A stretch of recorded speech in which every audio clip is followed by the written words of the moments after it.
Estamos aqui em Santana de Parnaíba, na Fundação EPROCAD, com o seu diretor-presidente, Benedito Abel de Jesus.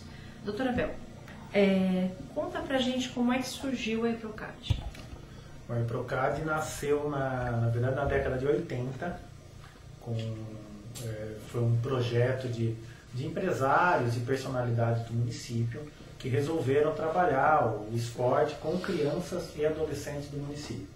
Naquela época não se falava em organizações do terceiro setor, não se falava em ONGs, né? Mas já se iniciava, pelo menos aqui, esse movimento de reunir crianças e adolescentes da comunidade para trabalhar com esporte.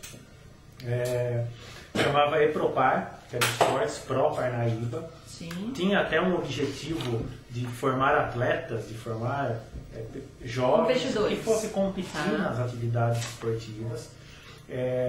E na década de 90 começou a se ter uma mudança de perfil, vamos dizer assim.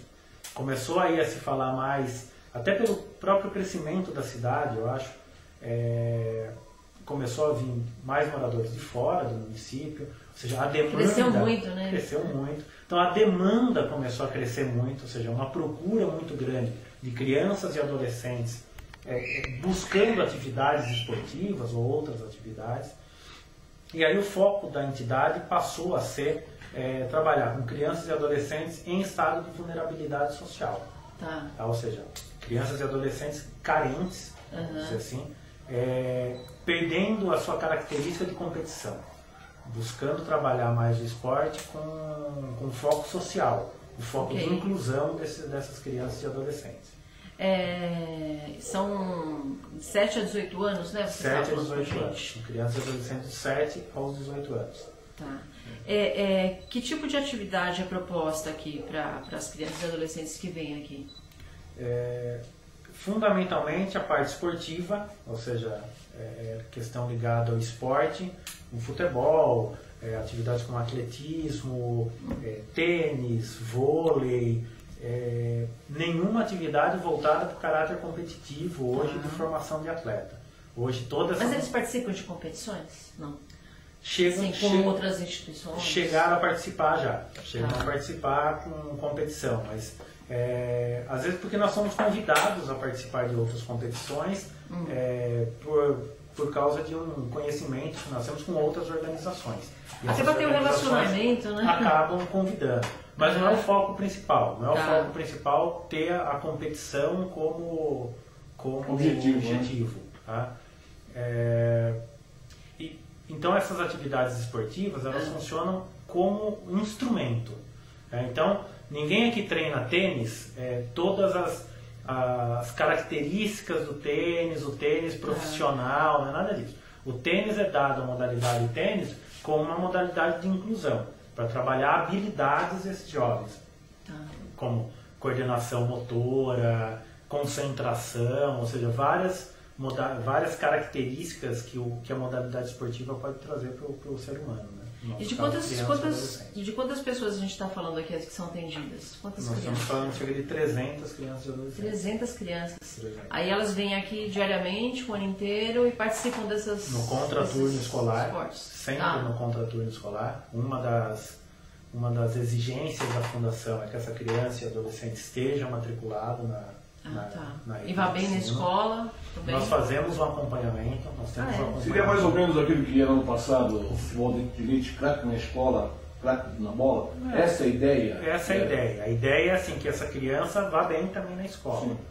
Então nós fazemos um acompanhamento. Nós temos aí vamos dizer assim, um contato grande com a Secretaria Municipal de Educação, que ela passa esses dados. Ela nem precisa trazer para você, internamente. Nós temos esses dados dessas crianças, ou seja, como que eles estão com questão a presença na escola, participação, notas na escola, e nós fazemos o acompanhamento, e inclusive é um dos resultados que nós buscamos. Um dos resultados que nós buscamos é o quê? Que esse jovem tenha, não só diminua a evasão, por exemplo, dentro da fundação, ou seja, que esse jovem seja frequente na fundação, mas que esse jovem também seja frequente na escola, que não haja uma evasão. E que haja, inclusive, uma melhora da participação desse jovem na escola. tá? Em razão dos trabalhos que são feitos aqui. É mais ou menos como se nós fôssemos é uma parceria mesmo, né? Nós funcionamos eu acho, como um parceiro aí nesses objetivos. Tá. Os pais têm algum contato com vocês aqui no EPROCAGE, os pais dessas crianças? Tem reuniões frequentes com os pais, para se passar para esses pais como é que estão sendo as atividades aqui, e para que esses pais também tragam, às vezes, porque eles trazem, às vezes, problema que essas crianças estão apresentando. Ou seja, é um trabalho, eu acho, conjunto, porque você aí consegue trabalhar e verificar o resultado dessa criança na escola, aqui na ONG e também na casa, na família. Tá. Porque eu acho que para haver uma melhora e para ver o resultado positivo, esses três vão ter que trabalhar conjuntamente, né? Que tipo de profissional tem contato com as crianças? Tem sei lá, o professor de educação física? Que tipo de profissional? Nós temos professor de educação física, nós temos uma pedagoga, que é a nossa coordenadora mesmo, pedagógica, e as atividades são ministradas por educadores. Assim, a maioria não, todos são estudantes ou de educação física ou estudantes de informática, porque nós temos também... vocês capacitam esses jovens de alguma maneira. Na verdade, assim, eu não costumo usar a palavra capacitação, porque não tem um trabalho, vamos dizer assim, técnico, um trabalho preparativo. Mas tem um trabalho introdutório. Tem um trabalho introdutório, de conhecimento. Por exemplo, a informática, é a chamada informática educacional. A informática, a criança ou adolescente vai ter contato com aquela máquina. O que aquela máquina pode significar para ele na vida. Até a inclusão digital, de certa forma, A inclusão digital. E ele vai estar aprendendo a utilizar aquela máquina, por exemplo, nós não vamos formar ninguém em computação. Nós não damos nenhum diploma em computação. Mas ele vai estar aprendendo a trabalhar com aquela máquina e como que aquela máquina pode ser benéfica para ele. Tá. Desculpa, qual que é a estrutura que você tem aqui dentro? Você tem então sala de informática, quadras? Nós temos um laboratório de informática, hoje com 16 máquinas. Nós temos 2 quadras poliesportivas, um campo de futebol, uma pista de atletismo. Gostoso. Que vocês não chegaram a conhecer, mas a gente pode ir lá e verificar. Uma sala de vídeo, um espaço multiuso. Então, assim, essa unidade central é bastante ampla, vamos dizer assim, e nos dá condições de ter um trabalho diversificado até. Você tem uma biblioteca. E a nossa outra unidade ela já é menor. São Pedro, lá que estrutura você tem lá? São Pedro ela tem uma quadra de areia e um ambiente que lá praticamente um galpão, e esse galpão nós estamos trabalhando adaptados, espaços para trabalhar com livros, com leitura. Quando você diz 300 crianças, então, é somando aqui e lá no São Pedro? Tá. Nosso atendimento total, né? Tá. Deixa eu ver. Aí a gente estava falando de parceiros, né? Porque aqui é uma fundação, ok. E quem são os parceiros, os patrocinadores dessa fundação? Isso foi a 2 aqui. Nós temos uma parceria com a Prefeitura Municipal, tá. já de longa data, um parceiro, vamos dizer assim, quase que fixo da fundação. Nós temos hoje uma parceria com a FIFA, né, que é uma parceria para nós desenvolvermos a metodologia de futebol de rua, junto com a ONG Formação, que existe no Maranhão. São as 2 entidades no Brasil que trabalham, a FIFA chama de entidades referentes no país, porque trabalham o futebol de uma forma social. Né? E isso que nos levou a vários torneios, chamamos de festivais, até porque a própria FIFA não chama de torneio, chama de festival de futebol. Então tem a prefeitura, tem a FIFA, só voltando, e nós temos alguns parceiros que... Empresas. Para esse torneio, para essa viagem que nós tivemos para a Alemanha, para a África, desculpa. Para a Alemanha, a EPROCAGE também foi? Para a Alemanha também primeira de futebol de rua? Foi para a Alemanha.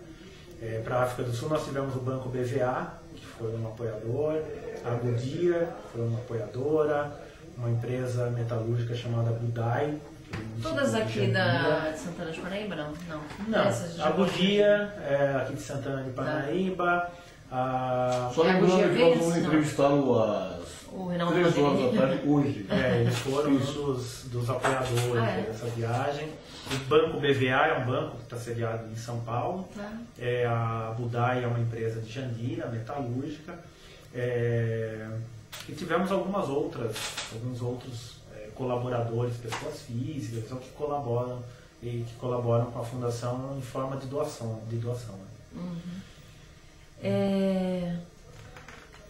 Desculpa, eu tinha interrompido você disse que a Epropar surgiu na década de 80. E em 94 que surgiu a Epropar. O que mudou da Epropar para a Eprocard? Que na verdade assim, Epropar era tão somente um projeto que algumas pessoas, como eu falei, empresários e personalidades da cidade tinham.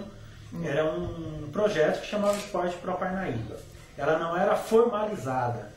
Então não era uma associação, não era uma fundação. Como eu falei, nessa época não se falava muito disso, né? Não se falava em ONG, em entidade civil. Em 94 foi fundada a Fundação Epropar na época. Tá? Ela nasceu com o nome Fundação Esportes Pro Parnaíba. Tá? Isso em 1994. E em 2000 ela teve uma mudança do nome. E aí passou a se chamar Fundação Eprocard. Mas você sabe o que motivou essa... O que motivou aí foi a mudança do terceiro setor, em geral. A estruturação do setor. A estruturação do terceiro setor. Porque Esporte Pro Parnaíba era algo que poderia ser considerado muito regionalizado. Tá? Então, às vezes até para um investidor, para empresas parceiras, eles poderiam querer algo que tivesse uma abrangência maior. E aí mudou o nome para a Fundação Eprocard, que é Esportiva Educacional Pro Criança e Adolescente. Como é que é o processo da chegada da criança aqui? Alguém indica ou vocês mapeiam as regiões? Ou qualquer criança pode vir aqui com os pais e procurar vocês e inscrever essa criança? Como é que é? Todo começo de ano tem um período que nós chamamos de abertura de inscrições. Muitas das nossas crianças e jovens são jovens que se repetem. Tá? Eles estão na fundação. Se rematriculam. Eles vêm. Tem jovens aqui que estão há 5 anos, outros jovens há 4 anos, ou seja, eles vão... O limite de 18 anos, é isso? 18 anos. Você foi um jovem aqui da fundação, não? Não fui. Não fui. Primeiro porque na década de 80 eu era muito mal no esporte, não tinha aptidão. E daí na década de 90 eu já tinha passado da idade. É que o Chiquinho comentou que ele foi, aqui da fundação. O Chiquinho foi, nós temos vários aí. Porque na década de 80 o município era muito pequeno, a fundação trabalhava aqui na região central, então muitos dos jovens naquela época participaram dos trabalhos da Epropar. Então, sem contar os que se rematriculam, uma pessoa que tem um filho que quer a partir de amanhã. Eles se rematriculam, às vezes é por indicação, então o irmão já esteve, hoje o irmãozinho chegou na idade e está vindo. Essa abertura de matrícula é todo início de ano, então nós temos um número de Só no início do ano, então. No início do ano é a abertura principal de matrícula, nós temos um início de atividades e um número... É um calendário, então. E um número máximo que nós podemos atender. Basicamente no mês de fevereiro são feitas as inscrições. Preenchidas as vagas, esses jovens que preencheram as vagas, eles começam as atividades. Existe um êxodo durante o ano, tá? Jovens que saem, ou porque desistem, muda de cidade, muda de bairro e acaba tendo uma mudança. E aí já sempre tem uma fila de espera, vamos dizer assim. Tá? Porque mesmo no começo do ano, o número de vagas que nós podemos atender sempre é menor do que o número de procura que nós temos, principalmente na cidade de São Pedro. Principalmente lá. Na cidade de São Pedro, hoje nós temos cerca de 60 crianças e adolescentes aguardando vaga. William, e aqui? Aqui nós temos um número menor, aqui nós temos uns 20. Na periferia, onde o plano social é mais forte, é maior, ele... É maior e assim, as atividades existentes aqui na região central é muito maior. Tá? Ou seja, o próprio poder público aqui na região central, ele fornece um maior número de atividades. para os jovens. Então o jovem tem curso de pintura, tem dança, tem natação, tem esportes também em outras unidades aqui do próprio município. Tá? E outras entidades também que trabalham nessa região. No bairro afastado, como a cidade de São Pedro, já o número de instrumentos públicos até que existem e atividades são menores. Então a procura desses jovens é maior. Tá. A empresa ou a pessoa física que quiser contribuir para a fundação, como é que ela deve proceder? Ela quiser fazer uma doação de equipamento ou de voluntário? No nosso site, no site da fundação, existe todas essas informações. Tá, né? Informação como número de conta, como doar. Tá. A fundação, por ser de utilidade pública federal, ela tem de utilidade pública federal, também tem a questão do incentivo fiscal da empresa que quiser fazer uma doação para a fundação, ela pode se beneficiar do incentivo fiscal no imposto de renda. Okay. Então também é uma facilidade que empresas têm para poder doar para a fundação. Vamos falar um pouco só para isso, para dar uma passada. Qual é a importância da participação do EPROCAD no futebol de rua, no Campeonato Mundial lá na África do Sul? Como aconteceu isso como também? Como é que foi? Resultados? A Fundação EPROCAD, desde 2005, ela trabalha com a metodologia do futebol de rua. Tá? O futebol de rua é uma metodologia que utiliza o futebol como um instrumento de inclusão. Então, Rio de Janeiro tem futebol, campeonatos de futebol de rua, né? Então, existem vertentes do futebol de rua. Tá? Então existe o futebol de rua, que é o street, que chama, que é um futebol mais voltado para um malabarismo, para um exibicionismo. E exibicionismo, vamos dizer assim, que não tira o mérito da beleza da arte. Né? O futebol de rua, como nós trabalhamos, é um futebol de inclusão. Então é o chamado futebol que tem 3 tempos. Né? E por que ele é de inclusão? Porque o próprio jovem que vai participar, é ele que determina as regras do jogo. Tá? Então o jovem determina a regra do jogo, daí ele vai jogar e depois é chamado terceiro tempo, que é quando os jovens vão se reunir e discutir se as regras que eles decidiram, as regras que eles definiram, aquelas regras foram cumpridas dentro do jogo, ou não. É um aprendizado mesmo, não é um esporte. Então, por isso que às vezes aquela equipe que ganha com mais gols acaba não sendo a vitoriosa. Porque ela pode perder pontos de repente porque ela descumpriu alguma regra. São tão avaliados quesitos das regras. Tem um desenvolvimento moral, intelectual, de solidariedade, de cooperação, de tudo isso. De fair play, né? De fair play, que é o que a FIFA exige, trabalha assim, ou discute muito com relação a isso. Então por isso que são meninos e meninas, são equipes mistas. Nos festivais que nós disputamos, tem algumas equipes que participam com criança deficiente. Então, de repente, na equipe tem uma criança deficiente. Principalmente na África, porque algumas delegações africanas tinham entidades que trabalhavam com garotos que sofreram lesões e mutilações por causa de bombas e minas terrestres, que naquele continente é muito grande isso. Então existe a disputa, vamos dizer assim, a participação são de todos existem essas diferenciações. E essas diferenciações são colocadas dentro do mesmo campo e todos participam conjuntamente. De formas iguais. De forma igual. Esse é o trabalho da metodologia do futebol de rua. Não conhecia. Uau. Então, quando a gente pensa em resultado da participação, por exemplo, que resultado que a gente tem? Não é gol, né? Nem classificação. Qual o resultado que você entende que foi trazido com os jovens brasileirinhos que foram até lá? De Santana do Parnaíba, especificamente. Por exemplo, o primeiro resultado que a gente vê é com todos os jovens que passam pela instituição. Nós não podemos ver o resultado só com aqueles 4 que foram viajar para a África. Ou seja, todos aqueles que participaram de todo esse trabalho da Fundação com essa metodologia, nós acompanhamos o resultado, que é essa questão mesmo da colocação desse jovem como um cidadão na escola, na vida social dele como um todo. Agora, é lógico que essa participação num festival como esse, como já falei anteriormente para vocês, é o ápice da pirâmide, é o topo da pirâmide. Né? Esses jovens participaram aqui, para eles serem escolhidos, eles não precisam só jogar futebol, pelo contrário, o futebol é apenas um detalhe. Ele precisa estar bem na escola, ser frequente na escola, ser frequente aqui, ter uma boa participação aqui, estar há mais tempo na instituição. Se tornar um cidadão decente. Ou seja, não adianta que ele chegar aqui um jovem hoje que... esse jovem tem um destaque no futebol, você pode levar ele... Não. E nós recebemos esse tipo de proposta. Tá. Nós recebemos esse tipo de proposta, inclusive de entidades de fora do estado. Tá. E, nós estamos sabendo que vocês vão para a África. Eu tenho um menino aqui que joga... Vai estourar, vai chegar lá, vai ser... Para nós não interessa. Falar inglês é critério? Não, para ele poder interagir em outros países?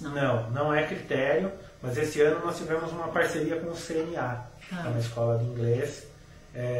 Eles forneceram um curso básico de inglês para viagem. Tá. Então nós tínhamos uma seleção aqui de 12 jovens, foi uma seleção assim final de 12 jovens, que desses 12 nós iríamos escolher os 4. Esses 12 jovens participaram, ganharam o curso do CNA. Né? É um curso rápido para viagem, ou seja, esse jovem se identificar lá no aeroporto, esse jovem poder pedir uma água, uma poder comida, uma coisa, sobreviver. O básico mesmo. O básico mesmo, para ele ter um conhecimento com a língua, porque a maioria não tem, é muito pouco que tem, né? Na escola ele aprende mais a parte gramatical. Como matéria não existe, importante. Não existe, né? Os resultados, então, não são só para esses jovens, é para toda a estrutura e todos que participam. Agora, eu acho que esses jovens, assim, o que eles trazem de muito rico lá é todo o intercâmbio que eles vão ter. Eles tiveram lá 15 dias na África, então não foi só 5 dias de torneio de festival de futebol. Eles estiveram lá uma semana antes. Eles se assustaram com a cultura que eles viram, da pobreza da África do Sul, não? Eles acharam uma pobreza muito diferente da nossa. Mais miserável. Mais miserável. Houve um choque para eles. Um choque. O próprio festival foi realizado no meio de uma favela, da maior favela de Joanesburgo. Não, Alexandra. Chama Alexandra. É a maior favela de Joanesburgo. E dentro dessa favela foi montada a arena onde foi disputado esse festival. Locais que eram violentos na realidade, né? Locais que são violentos ainda. Que são. Então, para chegar lá eles eram levados por escolta policial, tinha toda uma estrutura. Eles passaram por esse tipo de experiência também. Toda uma estrutura. Então eles passaram por essa experiência, conheceram o Palácio do Governo da África do Sul em Pretória, foram fazer safari, foram assistir um jogo da Copa do Mundo. Ouviram falar de Nelson Mandela, né? Que sim. Até então é desconhecido para o povo brasileiro. E todas as entidades que participam, eles têm como obrigação levar algo da cultura local. Que legal. Então levou-se algo daqui. Os nossos jovens aqui levaram uma apresentação de capoeira, de samba de bumbo. E então os jovens de outros países também puderam levar essa parte da cultura local. Eles voltaram mais ricos intelectualmente, eu tenho Com certeza, com certeza. Abel, muito obrigado pela sua entrevista. Eu que agradeço a oportunidade de a gente mostrar um pouquinho do trabalho da Fundação. É muito interessante.